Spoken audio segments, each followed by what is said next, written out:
Stoltenberg, grande liderança da OTAN, se reúne com Joe Biden nos Estados Unidos e garante que a OTAN vai aumentar os seus gastos militares para os próximos anos e também que a China vai ser punida pelo apoio que existe à Rússia.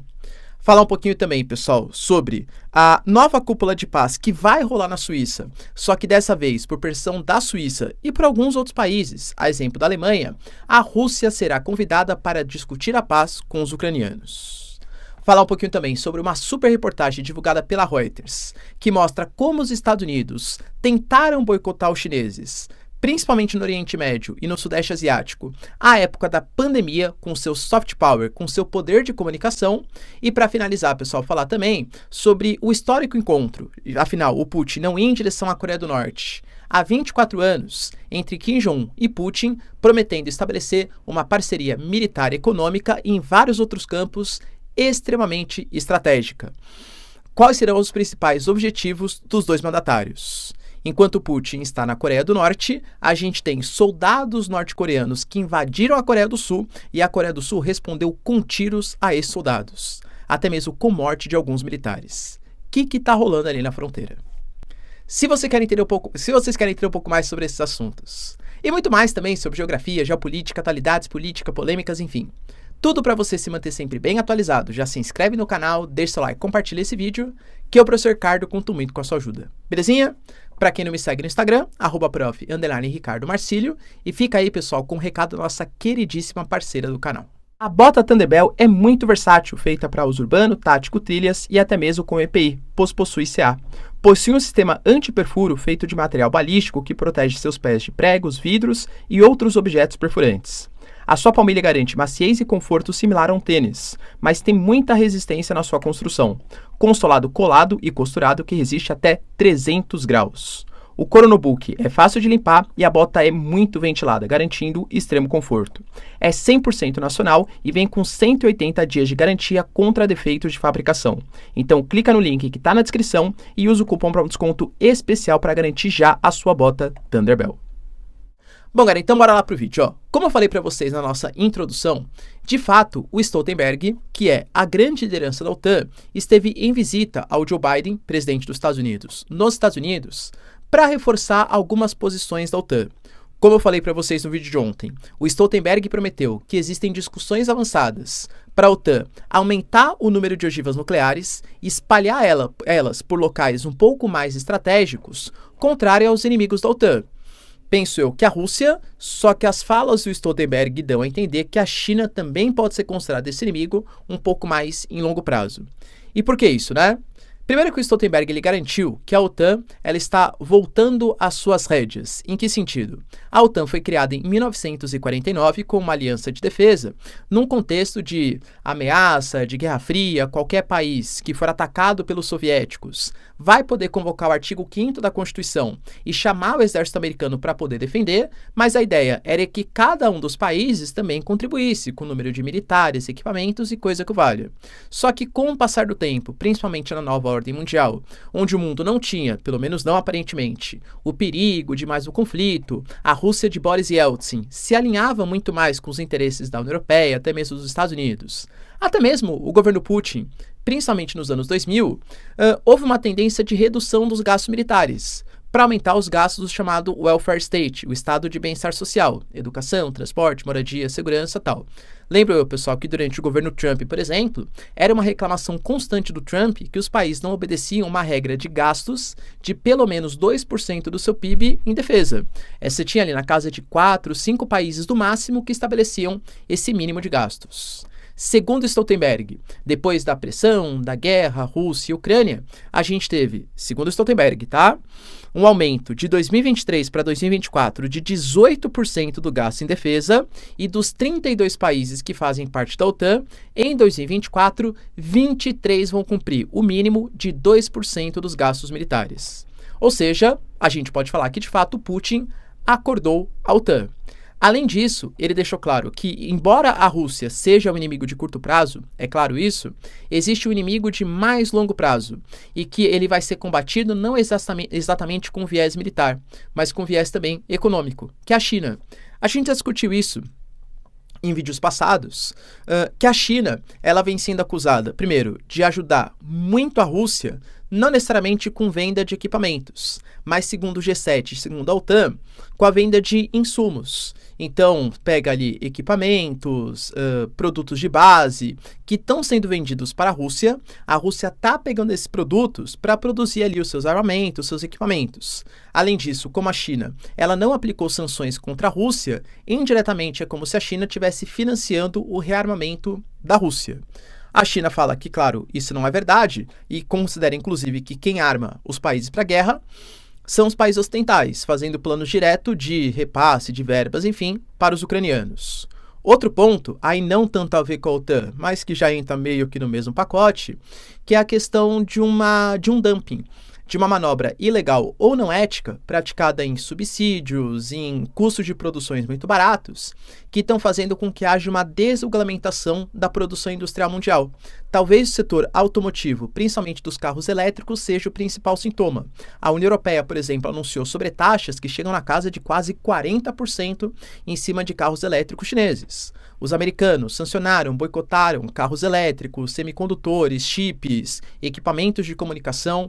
Então a China vai ser sancionada, segundo Stoltenberg, e a justificativa que eles vão utilizar, pelo menos no campo militar, é esse auxílio à Rússia. Penso eu, tá? Que o auxílio à Rússia é uma justificativa, um migué, uma desculpa, por questões econômicas que estão por trás. Você concorda com a minha afirmação? Aliás, galera, essa questão de combate... E aqui entendam, tá? Geopolítica não tem bonzinho e malvado. Eu não estou aqui falando que a China é a boazinha da história. Convenhamos que a China cresce muito baseada em comunicação, influência, a nova rota da seda, criando uma situação de crise da dívida e de dependência da dívida mesmo, né? Para fazer com que os países dependam geopoliticamente, até mesmo militarmente, forneçam parte da soberania para os chineses. A China não é o lado bom da história. Esqueçam isso, tá?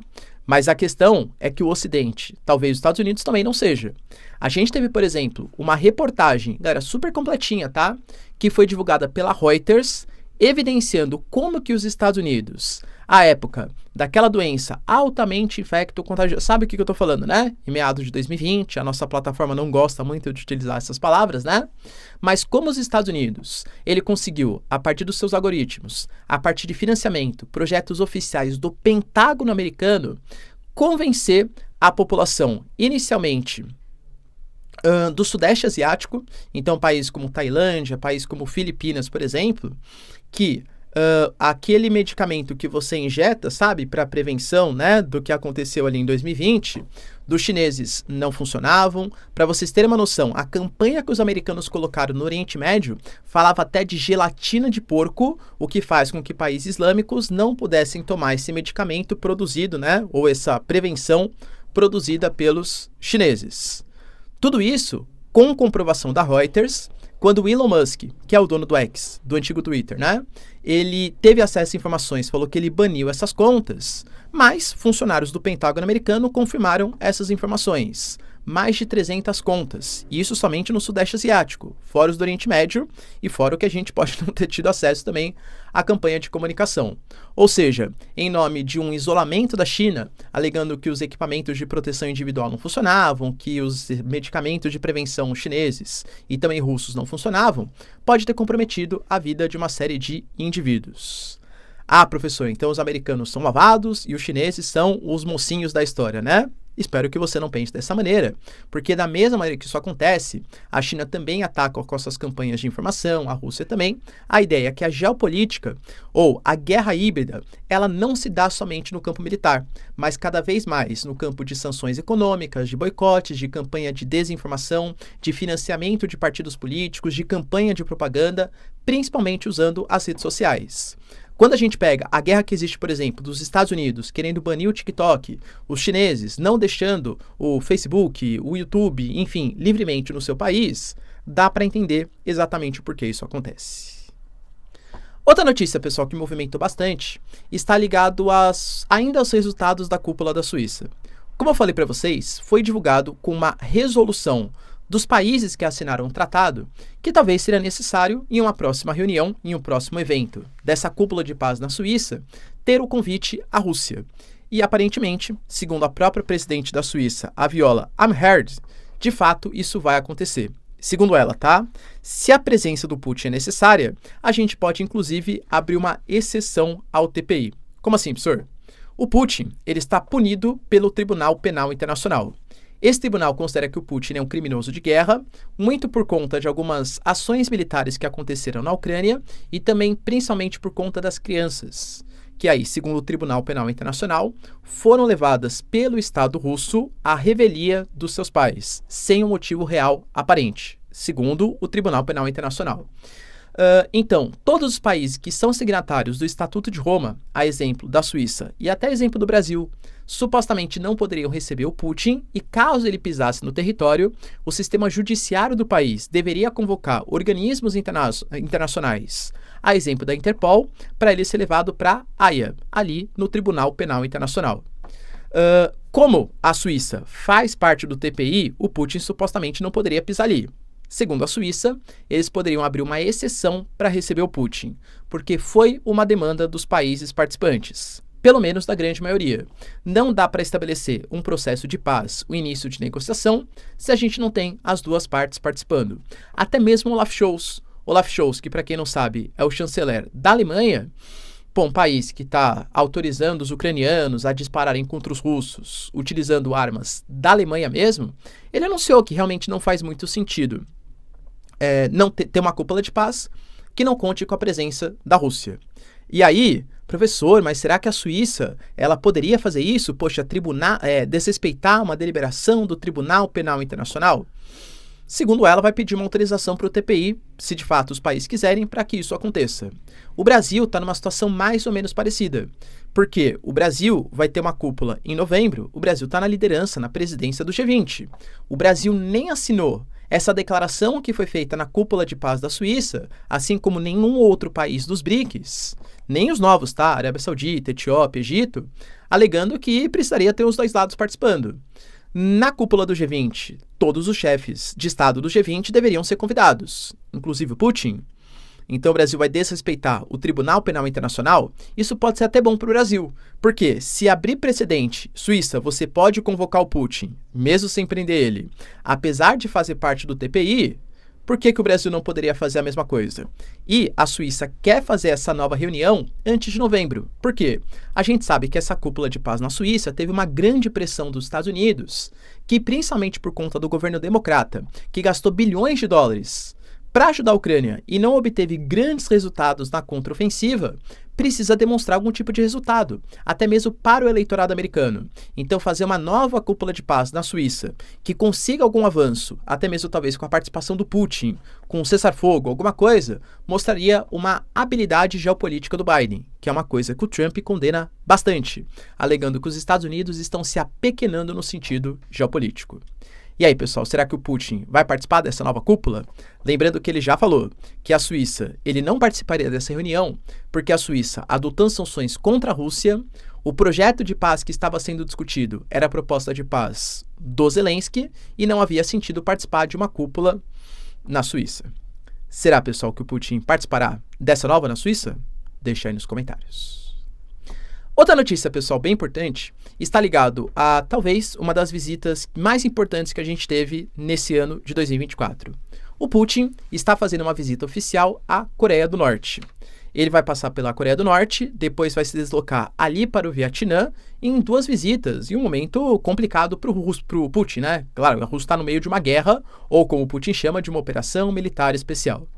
Ele declarou que, apesar de todas as questões aí envolvendo, né, as sanções, os boicotes, a Rússia vem apresentando um crescimento econômico satisfatório e está a fim de expandir as suas atividades geopolíticas.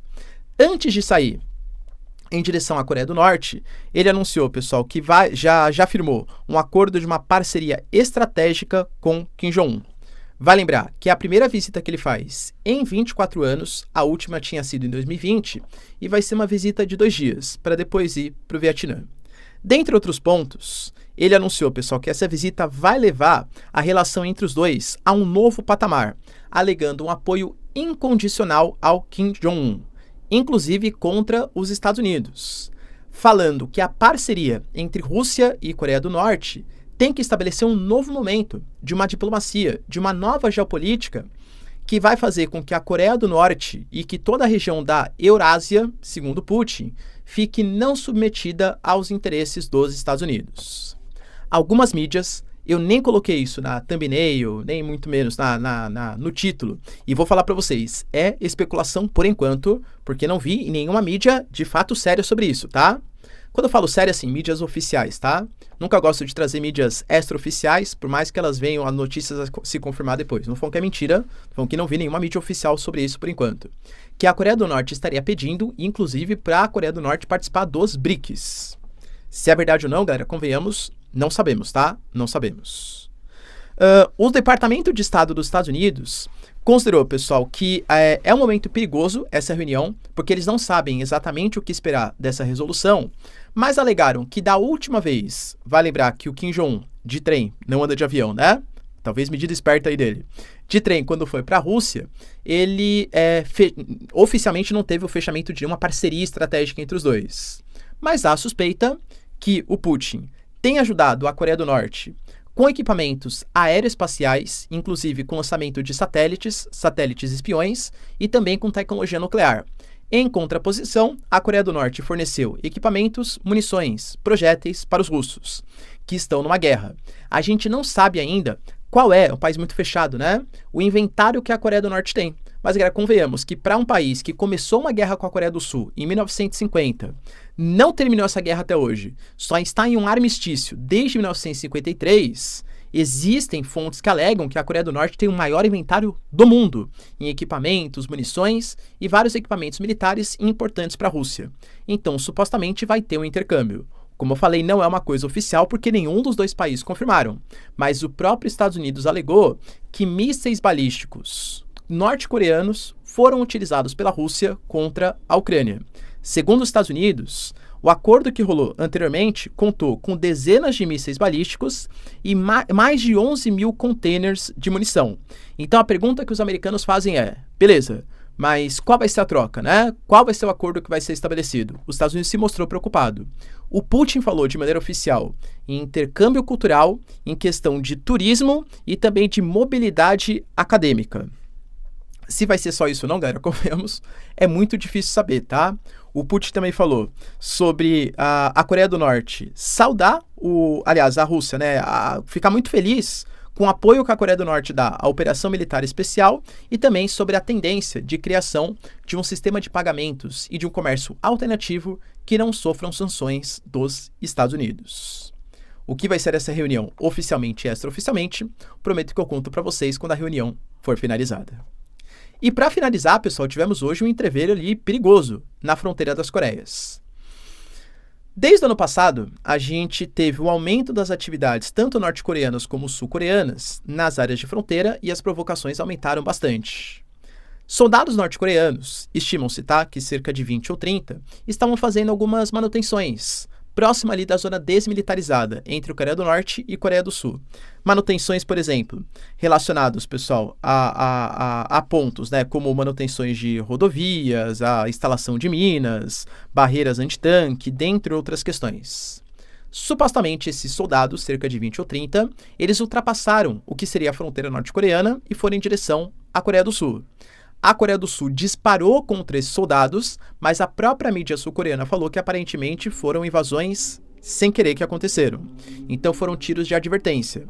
Mas, segundo a mídia sul-coreana, alguns soldados norte-coreanos morreram, não por conta dos disparos que foram feitos, mas muito por conta das minas que a Coreia do Sul voltou a instalar, principalmente desde o final do ano passado, quando a retórica agressiva entre os dois países ficou cada vez maior, tá?